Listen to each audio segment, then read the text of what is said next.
Bienvenidos a una nueva emisión del programa de Ingeniería y Sociedad, el cual vamos a tratar el tema de hoy sobre la ética y la importancia de la ética en la formación sociohumanística del estudiante de ingeniería. Para el día de hoy tenemos como invitada a la doctora María Teresa Lopera Chávez, quien es docente de la Facultad de Ciencias Económicas y actualmente se desempeña como una de las docentes más conocedoras del tema del problema de la ética y de la ciencia de la economía.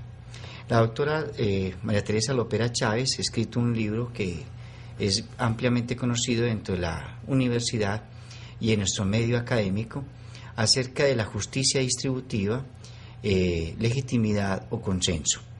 Ella conoce muy bien a las obras de John Rawls, Amartya Sen, y se ha preocupado mucho por el problema de la ética.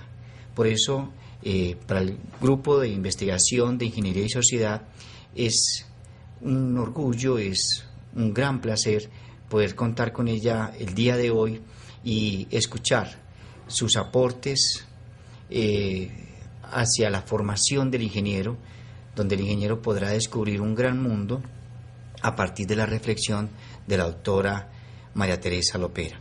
Bienvenida, doctora María Teresa. Muchas gracias, profesor Muñoz. Creo que la presentación debía precisarse un poco al decir que a pesar de que uno dedique muchos años al tema de la ética, nunca podrá decirse un experto.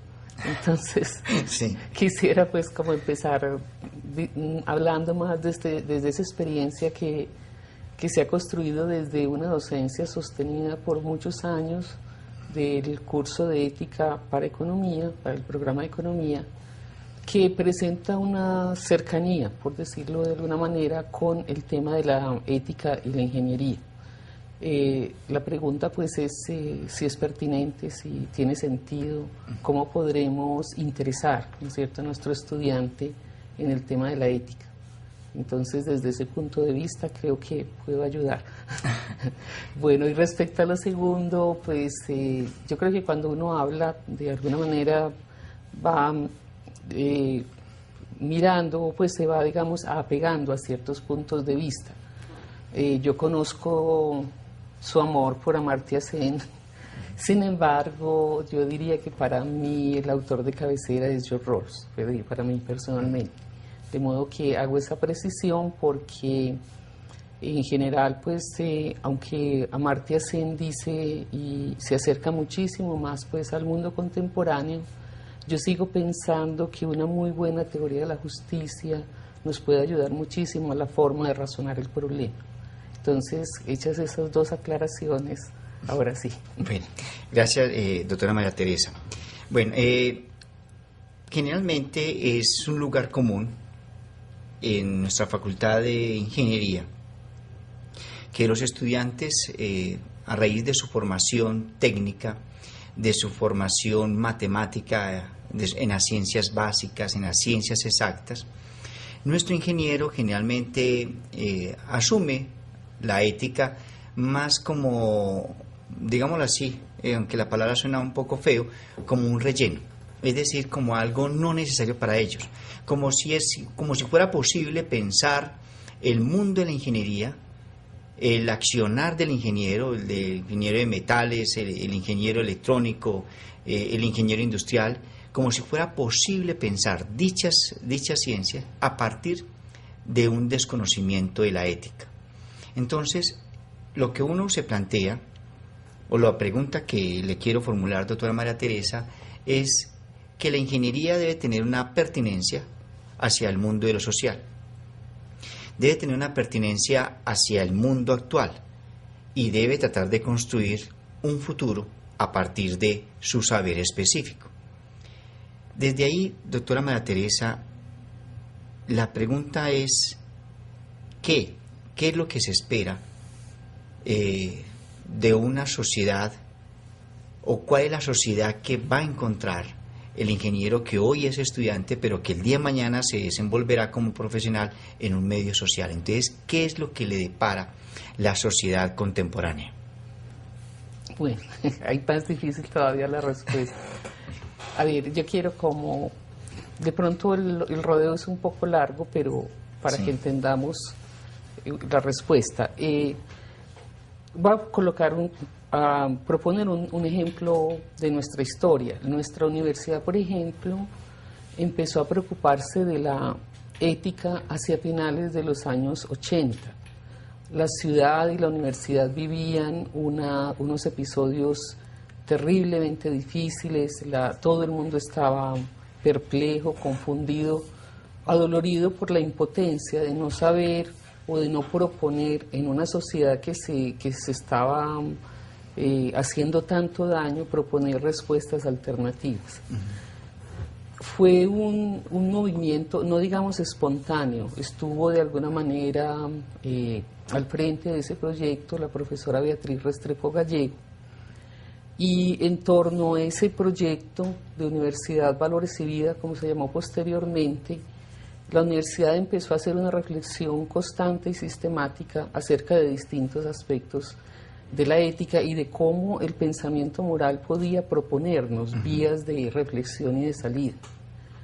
La universidad en ello ganó, creo yo que ganó un espacio importantísimo, y prácticamente las generaciones siguientes, estudiantes de todas las áreas, fueron partícipes de esta gran idea. Yo diría que fueron tocados, por decirlo de alguna manera, con esta oportunidad excepcional que brindó la universidad.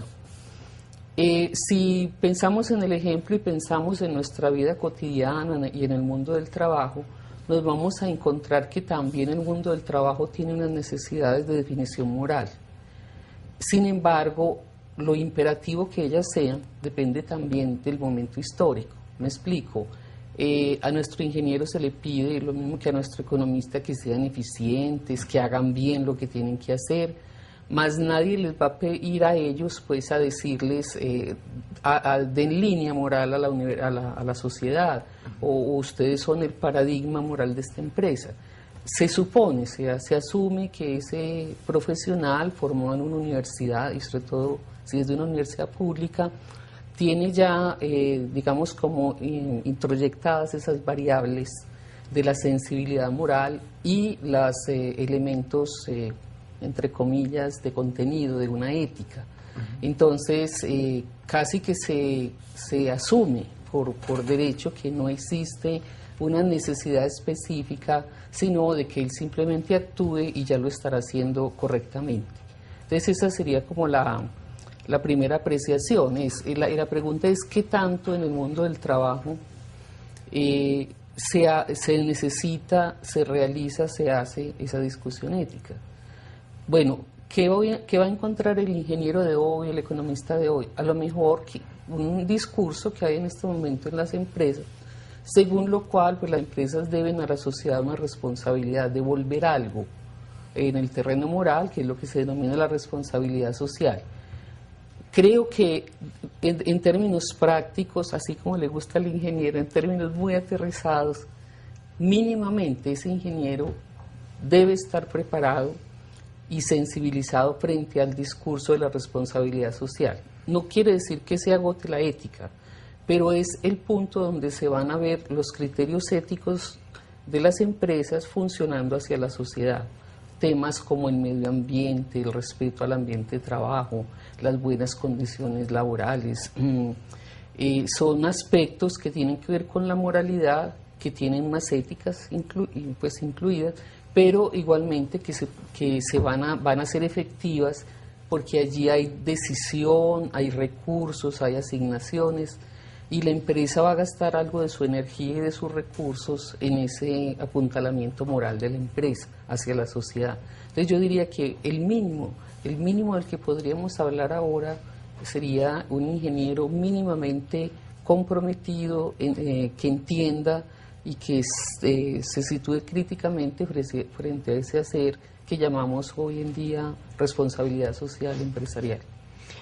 Sí, doctora María Teresa, usted acaba de abrir pues como de pronto una una pregunta clave. Me parece a mí que cuando habla acerca de que el ingeniero debe tener introyectado algunos valores morales, alguna sensibilidad moral, pero esa sensibilidad moral, ese tener hacia adentro esa responsabilidad moral, debe venir de la familia o debe venir de la formación que le da la universidad o debe venir de la misma empresa. Es decir, él debe llegar ya moralmente hecho a la empresa o la empresa también le aporta en su construcción moral. O debe llegar a la universidad ya formado moralmente, con valores sensibles. O por el contrario, es la familia la responsable. Y si es la familia la responsable, entonces ahí habría otro problema social bastante grande. Bueno, digamos que el ingreso de un individuo en la moralidad es un trabajo permanente de toda la vida, y lo hacen desde sus primeros años. Desde su más tierna infancia hasta la edad más adulta. Todos los grupos sociales, todas las instituciones tienen que ver en ese ingreso moral del individuo, en ese ingreso digamos, consciente del individuo hacia la moralidad. Entonces, yo creo que cuando alguien está aquí ya como un estudiante de ingeniería de la Universidad de Antioquia, es alguien que ha trajinado ya largo tiempo por una serie de experiencias morales y de reflexiones éticas que le permiten, pues, dilucidar sobre lo correcto y lo incorrecto, el bien y el mal, lo deseable o lo no deseable. Sin embargo, cuando llega a la universidad va a tener una oportunidad única, tal vez totalmente excepcional, de que esa experiencia moral se nutra con mayores grados no solo de información, sino de acción. Por ejemplo, el estudiante va a ingresar hacia una cierta conciencia política, coincide con su cambio de edad hacia la mayoría de edad y por lo tanto el ejercicio pleno de su ciudadanía. También va a ser un individuo que va a fijar sus valores familiares, de pareja, va a resolver su vida afectiva. Generalmente decimos, es decir, casi que todo lo importante de la vida de un individuo pasa por la universidad como con un lente de aumento, es decir, se hace más intenso, y por ello la acción del universitario es muy importante. Se hace más general. No, sí, ya cambia el ámbito de la familia, ¿cierto? Donde son 3 o 4 o 5 personas a un conjunto. Pero nunca saldrá, es decir, siempre había estado en la sociedad y ahora lo sigue estando. La diferencia es que ahora lo va a hacer desde una profesión, desde un saber específico que le va a dar herramientas muy particulares para su accionar en el mundo. Entonces, de allí que se imponga la necesidad, que yo la defiendo y creo que fue el origen de los cursos precisamente en la Universidad de Ética Profesional. Es decir, que la profesión tenga un espacio donde el individuo ya maduro y formado en su saber tenga la posibilidad de reflexionar sobre sus grados de actuación moral, sobre cómo su profesión se organiza, cómo se proyecta a la sociedad, si está reglamentada o no, qué se le permite y qué no se le permite hacer desde la ley, pero también desde el sentido moral. Y de allí pues yo pienso y defiendo que aquello fue algo que se añadió a la universidad en forma obligatoria desde la ley 80 del 80, la existencia de los cursos de ética profesional de todas las disciplinas de las universidades. Entonces yo creo que estamos ante un individuo muy activo, muy lleno de experiencias, muy necesitado también de hablar de sus propias actuaciones y de allí que la universidad deba tener digamos así, el valor civil de devolverle reflexiones y devolverle posibles respuestas a esas inquietudes que él tiene. Entonces yo lo veo más es como un periodo de hacer más intensivo esa formación moral, precisamente por porque el individuo lo está atravesando así, es decir, son momentos muy importantes de la vida, el paso hacia el ser adulto, hacia el ser profesional, hacia el ser ciudadano, y es desde allí que entonces el discurso moral va a tener mucho sentido. No creo que alguien se pueda bajar de la responsabilidad de o de intentar dar una impronta moral al individuo.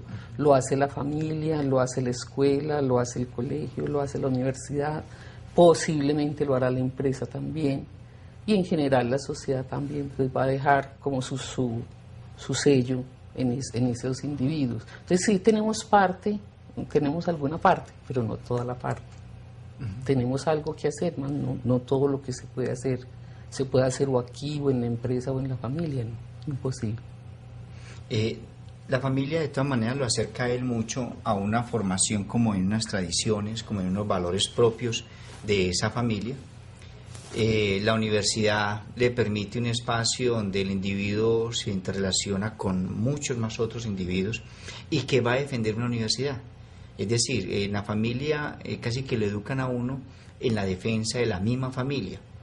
Pero aquí ya la familia pasa a ser un conjunto de familias, que es la universidad, donde el ente que envuelve a todos es la universidad y es el procura de una universidad, ¿cierto?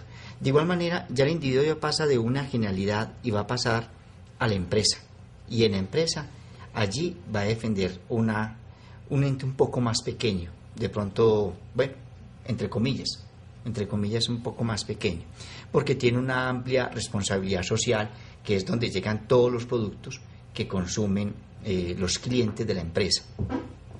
Ahí entonces casi que estamos partiendo, profesora, de que este individuo, este profesional, logra su realización en la medida en que él ejerce la carrera sobre la cual estudió. Pero en esa libertad de elegir, frente a una libertad económica que a veces no nos da las mismas posibilidades de empleo, y que de una u otra manera hay una responsabilidad moral sobre el trabajo. Pero cuando el individuo no puede justamente trabajar en lo que él quiso, o en lo que fue su objeto de formación, o lo que fueron sus sueños, sino que las mismas necesidades, la misma economía, por su falta de oportunidades, por su falta de mayor, ¿cierto?, de promociones, de pronto puedo yo elegir una carrera que es altamente demandada y mi formación laboral o la parte laboral me es mucho más difícil. Aún así, ese individuo debe mantener un comportamiento ético, a pesar de que no logre esa autorrealización, ¿cierto? A que se demore un poco más, aunque se demore un poco más para llegar a esa autorrealización, el individuo debe tener un comportamiento ético. Ese comportamiento ético, entonces, deberá estar fundamentado en el ingeniero, deberá estar fundamentado en qué principios sociales, como qué principios debe tener como esa gran universalidad, ¿de acuerdo? Que no dependan de que me siento bien con lo que hago o no me siento bien, sino que debe tener un principio fundamental, y es en lo social. ¿Cuáles serían los principios sociales fundamentales, aún a pesar de que yo no logre mi plena autorrealización profesionalmente? Bueno, a ver, yo diría que no hay... solamente me quiero referir exclusivamente a la ética profesional. El individuo es siempre un ser moral, sí, y esa moralidad va siendo modelada, troquelada, interrumpida, fomentada, es decir, formada de muchas maneras, y el momento, digamos, importante que nos estamos refiriendo es aquel en el momento en que un individuo que ha tenido una cierta opción de elegir, me refiero a que un universitario en nuestro medio ya es alguien que ha pasado por muchos sedazos, muchos filtros, y que llega, de alguna manera es un ser es un individuo lleno de posibilidades, de modo que estamos hablando de que ese individuo ha hecho unas elecciones a lo largo de su vida y a lo largo de su carrera. ¿Qué se le pide a ese profesional? A ese profesional expresamente se le pida que ejerza para lo que fue formado, pero que lo ejerza con dignidad, con sentido patriótico, con un interés genuino sobre la sociedad. Nunca se nos explica muy claramente qué significa eso, porque de alguna manera esas metas morales y también políticas pueden tener muchas maneras de entenderse. Alguien puede pensar que hacer una carretera lo más barato posible, así sea sacrificando los materiales, es decir, el ahorro en el dinero público al hacer una carretera, sea una virtud en relación a hacer la carretera de muy buenas especificaciones, así cueste mucho más. Y en el fondo tampoco le podríamos criticar que ese valor fuera importante. Entonces, ¿cuáles son los valores o qué es lo que se le pide al ingeniero? Por tradición histórica en nuestro medio, a nuestro ingeniero se le pide primero excelencia. ¿Qué es la excelencia? La capacidad de ser lo máximo, lo mejor que se puede en unas condiciones dadas. Entonces, a nuestro ingeniero se les dice, primero, que todos sean excelentes. Si se le pega que además sea excelente ser humano, muy bueno. Pero en principio, la exigencia no es sobre la persona como ser humano, sino sobre la persona como profesional. Se le pide honradez. Pero dígame una cosa, profesor, ¿quién sabe para quién trabajar y ser honrado hoy? Acabo de escribir un artículo que se llama La justicia distributiva del bandido, y uno puede mostrar que también los bandidos distribuyen justamente. Entonces la pregunta es, si tenemos problema con eso, o nos debemos rebelar contra esa distribución porque es mala vida. Mal a vida. Entonces, este es el problema muy importante en la ética, que es el conflicto de valores. Las sociedades no le apuntan todas a los mismos valores, los individuos no le apuntan todos a los mismos valores, y excepto que exista una fuerza dictatorial o algo supremamente restrictivo para el individuo, sería imposible que todos pensáramos igual en esa materia. Entonces nuestra sociedad en ese sentido es liberal, nos dice, dese su propio fin, dese una buena causa y una buena manera de llegar a ella. No nos puede anticipar o predisponer hacia cuál es la forma específica de llegar allí. Esto es lo que en la ética ocupa un lugar muy importante en la parte de los tribunales éticos. Cuando los profesionales están en su papel en la sociedad, pueden tener puntos de contraste tan fuertes con la sociedad o con el medio en que se mueven, que sea prácticamente escandaloso el comportamiento de ese individuo. Por eso lo primero y lo que piden los reglamentos de ética es que la primera instancia en el juicio de un profesional sean sus pares. Si un médico hizo algo que raya ya pues en una actuación no solo escandalosa, sino perjudicial para la sociedad, quien primero deben juzgarlo son sus pares, porque sus pares formados igual, pues o formados desde las mismas perspectivas, son solo quienes pueden argumentar en la medida pues de lo posible si esa actuación, así sea escandalosa, se puede aceptar o no. Entonces, ese cuidado sobre qué hacer y no hacer lo tiene la misma profesión sobre sus propios egresados.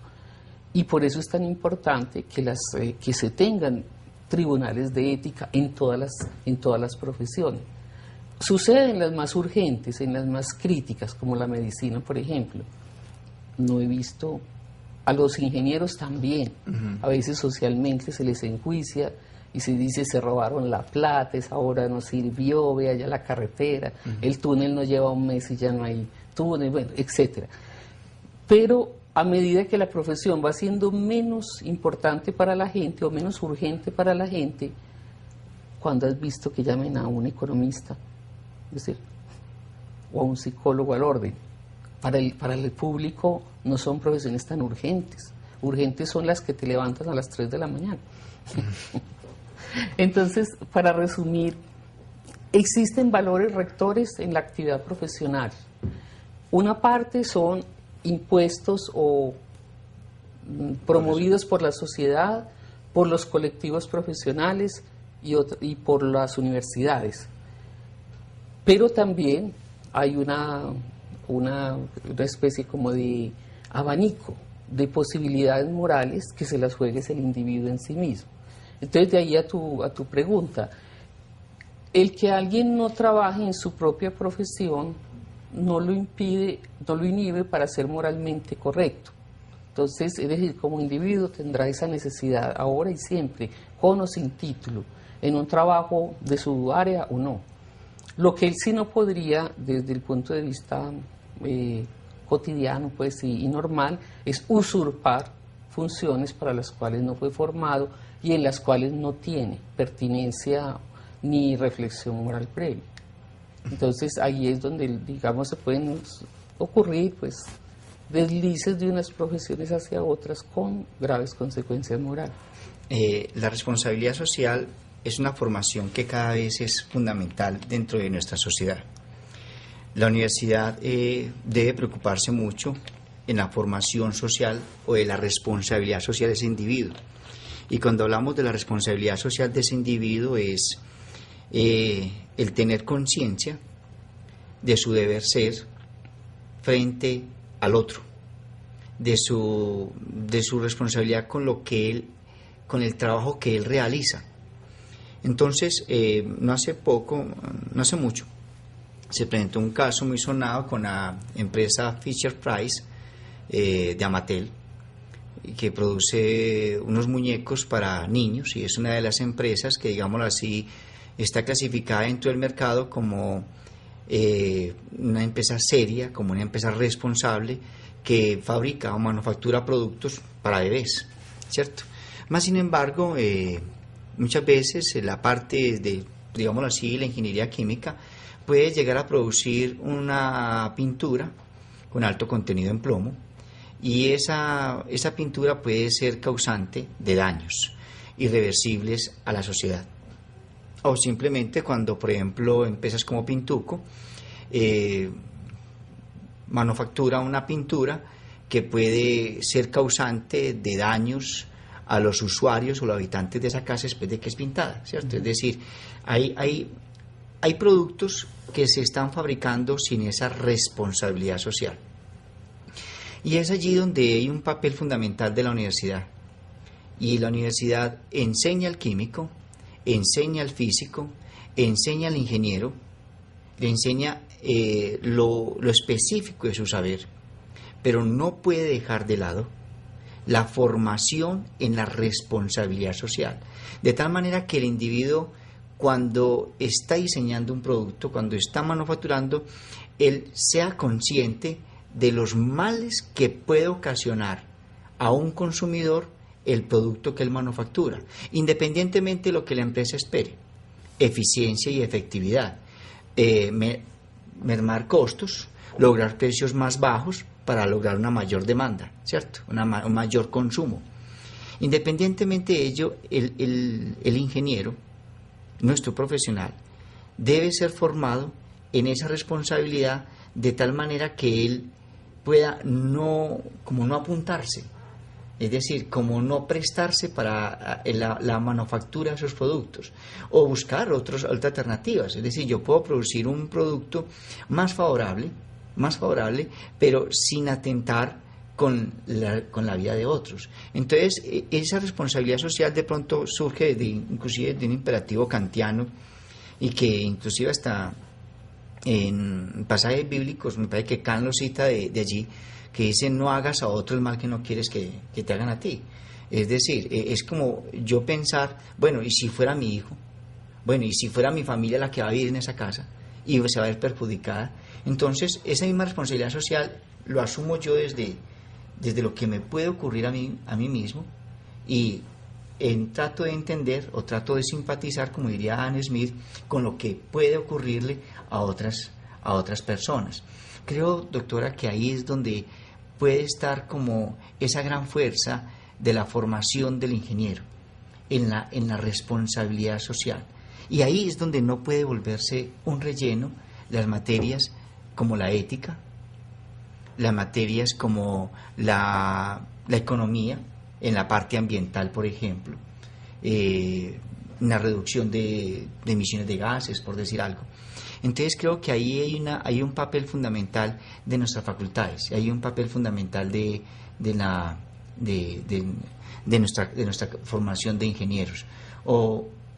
Creo que ahí está, no sé, ¿o qué cree usted que debe tener como esa formación del ingeniero para llevarlo a ser más responsable socialmente, o la misma universidad para todos sus profesionales, independientemente que sean o no sean ingenieros?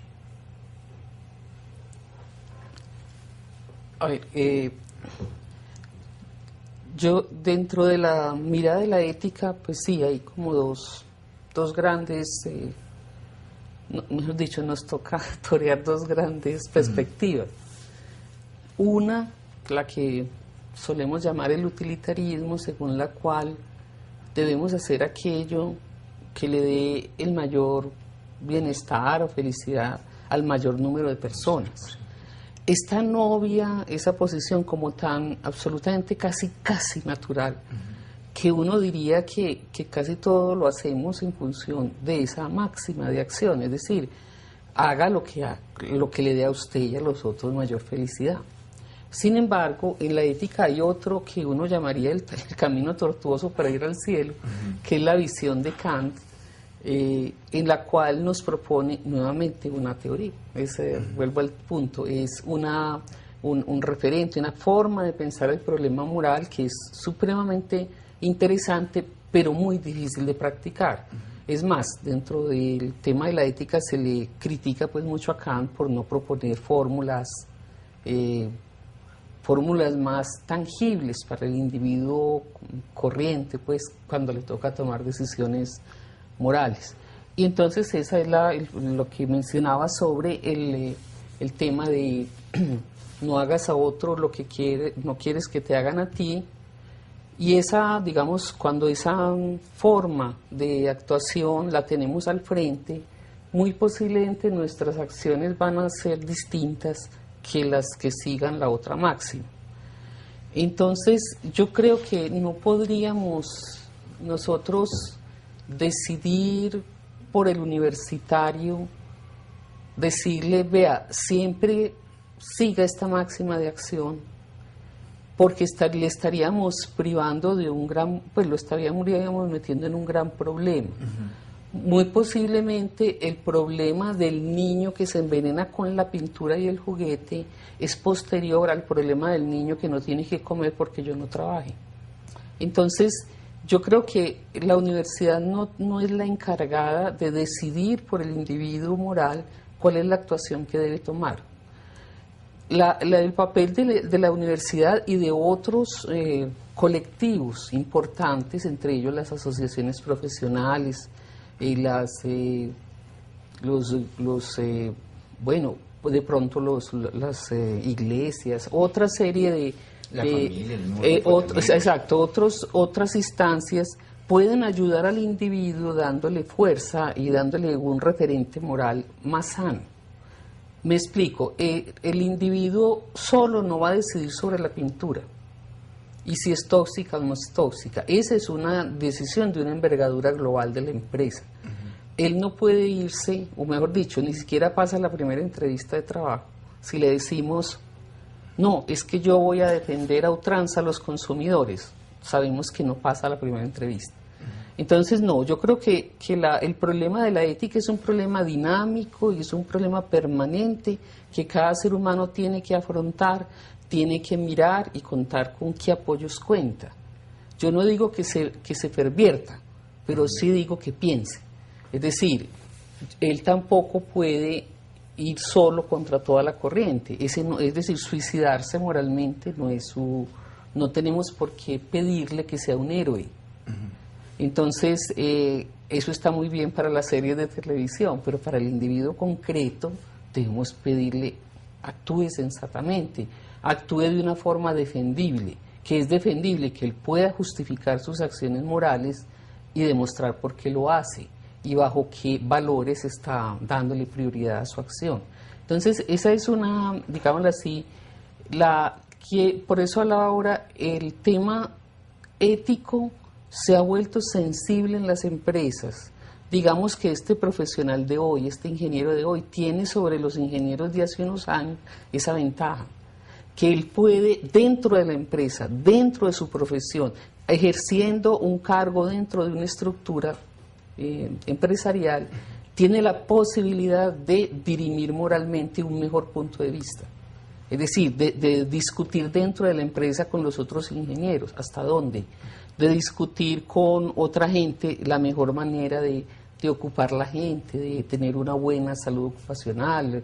Es decir, el ingeniero puede mejorar condiciones dentro de la empresa, precisamente gracias a que la empresa puede estar sensibilizada en esos puntos por la responsabilidad social empresarial que va tanto hacia afuera como hacia adentro. Entonces, ese es el ingeniero que creo yo debemos estar formando, un ingeniero que sea capaz de pescarse en su ambiente de trabajo, dentro de su cotidianidad, dentro de sus puntos de vista instrumentales, que así es como fue formado, logre dirimir cuál puede ser un mejor horizonte moral para él individualmente y para los otros en la empresa. Entonces, sí hay que hacer trabajo concreto y las facultades de ingeniería sí se lo tienen que proponer. Pero el segundo tema es cómo le vendemos esa idea a nuestros estudiantes. Ellos están pensando en que van a salir a ganar plata rapidito y van a ser muy importantes y pare de contar. Entonces, también tenemos que fijarles ese otro deber ser moral, esa otra posibilidad de crecer moralmente y de que ejerzan la profesión en un sentido más enriquecido desde el punto de vista moral. Que sean muy buenos, excelente. Que sean ahorradores, que sean eficaces, todo eso está muy bien. Pero si además son seres que se dan cuenta de los otros y que pueden trabajar en mejorando condiciones a su alrededor, tanto hacia el público, la sociedad, los vecinos, los proveedores e internamente, ese ingeniero tendrá lo que nosotros llamamos una vida virtuosa, es decir, estará procurando que la moralidad dé mejor calidad a la vida humana, esté donde esté. Esa sería pues como, creo que es a lo que debemos aspirar. Y todo lo demás es discusión, es decir, tenemos que discutir sobre cuáles valores nos vamos a regir.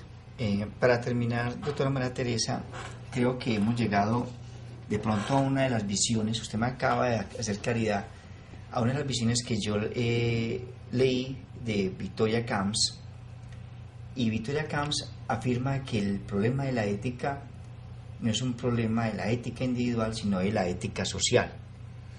Usted lo dice muy claramente, lo dijo muy claramente, cuando el individuo de una vez antepone ciertos criterios morales individuales, pues difícilmente va a poder pasar a un empleo, ¿cierto? Sino que la ética o el cambio de la responsabilidad social tiene que partir de la misma sociedad y de sus mismas organizaciones. Es el individuo quien finalmente la ejerce, pero es el conjunto de individuos que definen como o permean lo que es los valores de la sociedad. Y ahí es donde uno trata como de entender. Las empresas dicen, por ejemplo, nuestros valores son responsabilidad, honestidad, prontitud, ¿cierto? Y esos son valores que son éticos. Y el individuo que trabaja con esa empresa debe asumir también esos valores como valores suyos. Entonces, aparentemente, desde la ética de lo social, son las mismas empresas, en la misma ciudad, el mismo país, el mismo gobierno, quienes de una u otra manera van a mostrar con el ejemplo, van a procurar de que esos valores se conviertan en estandartes, en divisas para las empresas, en divisas para la nación, en divisas como para la misma ciudad, ¿cierto? Que podamos decir de una cultura, es emprendedora, que podamos decir de una cultura, es honesta, es honrada, paga. Entonces, que yo pueda soltar mis mercancías y llevarlas, ¿de acuerdo? Entonces, aparentemente sí, la ética tiene mucha responsabilidad a partir de las mismas instituciones, y ello va inclusive a definir el cambio hacia la misma globalización. Hoy por hoy, por ejemplo, hablamos de un ciudadano internacional, hablamos ya no de una ética para Medellín o una ética para Colombia, sino de una ética internacional, de unos principios internacionales de comportamiento, pero a su vez eso es un referente que surge desde un accionar político y dice: vamos a crear una constitución donde definamos un ciudadano internacional. Es cierto, no sé si me hago entender, es decir, aparentemente la doctora Victoria Camps, la española Victoria Camps, tenía razón. El problema de la ética no es un problema de la ética individual, porque en la ética individual yo puedo tener tropiezos si los demás no comulgan con lo que yo creo que debe ser, porque antes puedo perjudicar a otros, como, ¿cierto? Al perjudicar a otros, entonces ya me veo como algo raro, me veo como algo que no encaja en esa organización, y más bien es el modo de retirarlo. Entonces es la misma organización la que tiene que asumir como esos principios categóricos, que finalmente esos principios son formados por la discusión de los mismos individuos, pero en la cual uno debe estar matriculado. Entonces, creo que para terminar, doctora, sería como que de pronto usted, de su visión, nos diera como ese aporte acerca de, sí, esa responsabilidad ética a partir de lo social para esta sociedad contemporánea. Bueno, yo inicié en la primera pregunta contando una historia particular, ¿no?, importante de nuestra universidad, cuando asumió la discusión ética de frente, de una manera abierta, convocando a toda la población. Y esa discusión ética fue muy importante porque nos mostró que sí teníamos capacidades para dirimir problemas muy, muy agudos de nuestra sociedad y de nuestra universidad, y que éramos capaces, a través de ese diálogo y esa confrontación de ideas, de proponer cosas importantes. Yo diría que nuestra ciudad, nuestro país, en este momento tiene como llamaríamoslo así, una fiebre ética, porque es que esta cantidad el hecho de que todos los días sea un nuevo escándalo y cada escándalo sepulte al otro, observen que es una hipersensibilidad a lo moral. Sí. Entonces, preguntaría uno, bueno, ¿y qué será mejor?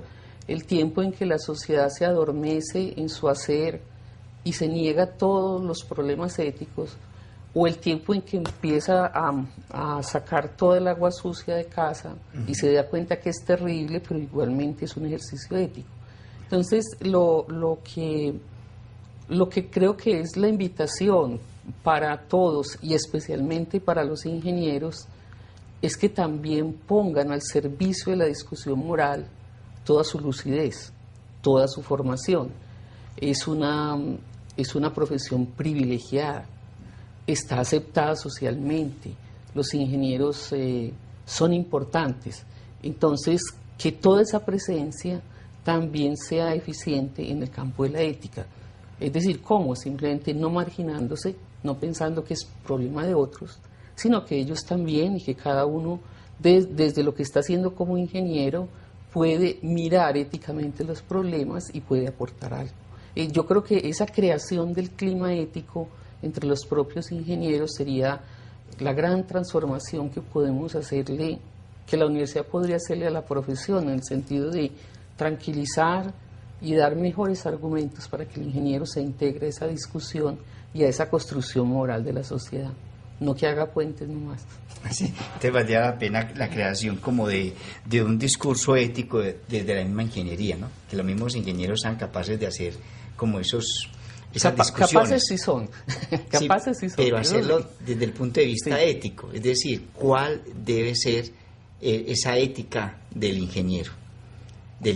Creo que eso sería un buen principio, como tratar de lograr formar estudiantes o aglutinar estudiantes que empiecen a hacer discusión en ello, bien sea a través de una página web o en fin. Bueno, doctora María Teresa, le agradecemos de parte del Grupo de Investigación de Ingeniería y Sociedad por su discusión, por sus aportes a la formación de nuestro ingeniero. De verdad, mil gracias. Bueno, gracias a ti.